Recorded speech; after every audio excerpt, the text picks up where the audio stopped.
राधे राधे दोस्तों, अक्षर दर्शन में आपका स्वागत है। कैसे हैं आप लोग? मुझे आशा है कि आप लोग ठीक होंगे। राधा रानी की कृपा आप लोगों पे बनी रहे। आज हम बताने जा रहे हैं भगवान विष्णु और शिव की कहानी।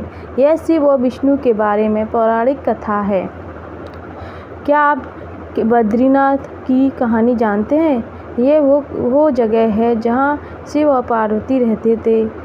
यह उनका घर था। एक दिन नारायण यानी विष्णु के पास नारद गए और बोले, आप मानवता के लिए एक खराब मिसाल हैं।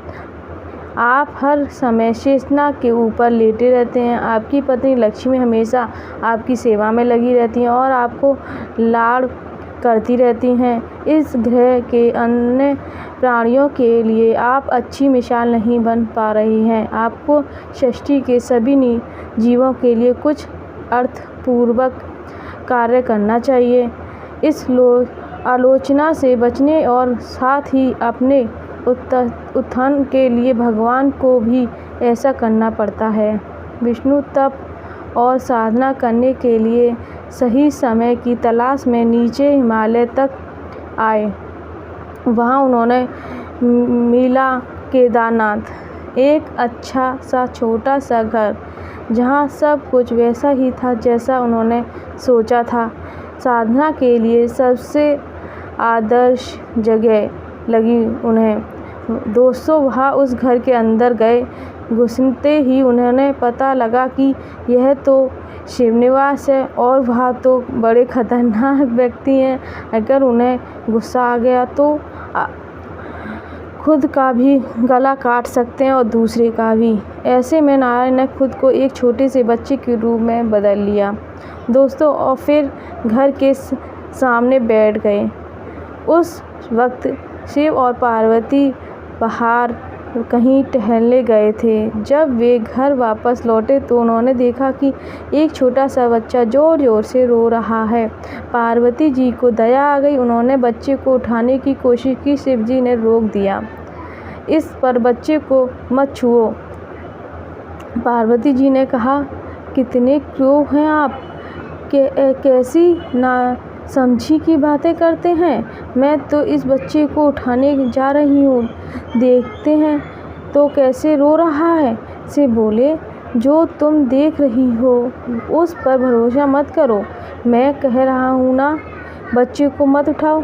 बच्चे के लिए पार्वती की स्त्री सुलभ मनोभावना ने उन्हें शिव की बातों से रोक लिया। दोस्तों, उन्होंने कहा, आप कुछ भी कहें, मुझे कोई फ़र्क नहीं पड़ता। मेरे अंदर एक माँ है जो बच्चे को रोता नहीं देख सकती। मैं तो बच्चे को ज़रूर उठाऊंगी। और यह कहकर उन्होंने बच्चे को गोद में उठा लिया।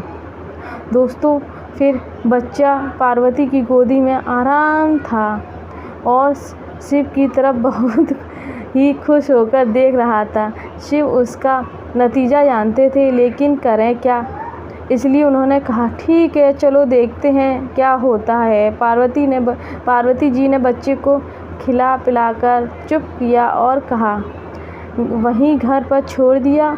शिव के साथ गर्म पानी स्नान करने के लिए बाहर चली गईं। वहाँ पर गर्म पानी के कुंड हैं। उसी कुंड पर स्नान के लिए शिव पार्वती चले गए। लौटकर आए तो देखा कि घर अंदर से बंद है। शिव तो जानते थे कि अब खेल शुरू हो जाएगा। पार्वती हैरान थी कि आखिर दरवाज़ा किसने बंद किया। शिव बोले, मैंने कहा था ना, बच्चे को मत लो। दोस्तों, शिव जी ने फिर कहा, तुम बच्चे को घर के अंदर लाई, और अब उसने अंदर से दरवाज़ा बंद कर लिया। पार्वती ने कहा, अब हम क्या करें? शिव जी बोले, पास दो विकल्प हैं हमारे पास। एक तो वो है सामने, उसे एक जो भी उनके सामने आएगा उसे जला के भस्म कर देंगे। दूसरा वह है से चले जाएं यहाँ से, कोई और रास्ता तो ढूंढ लें। उन्होंने कहा, चलो कहीं और चलते हैं, क्योंकि यह तो तुम्हारा प्यारा बच्चा है, इसलिए मैं इसे छू भी नहीं सकता। मैं अब कुछ नहीं कर सकता, चलो कहीं और चलते हैं। इस तरह शिव जी और पार्वती जी अवैध तरीके से वहाँ से निकल गए। वे दूसरी जगह तलाश करने लगे।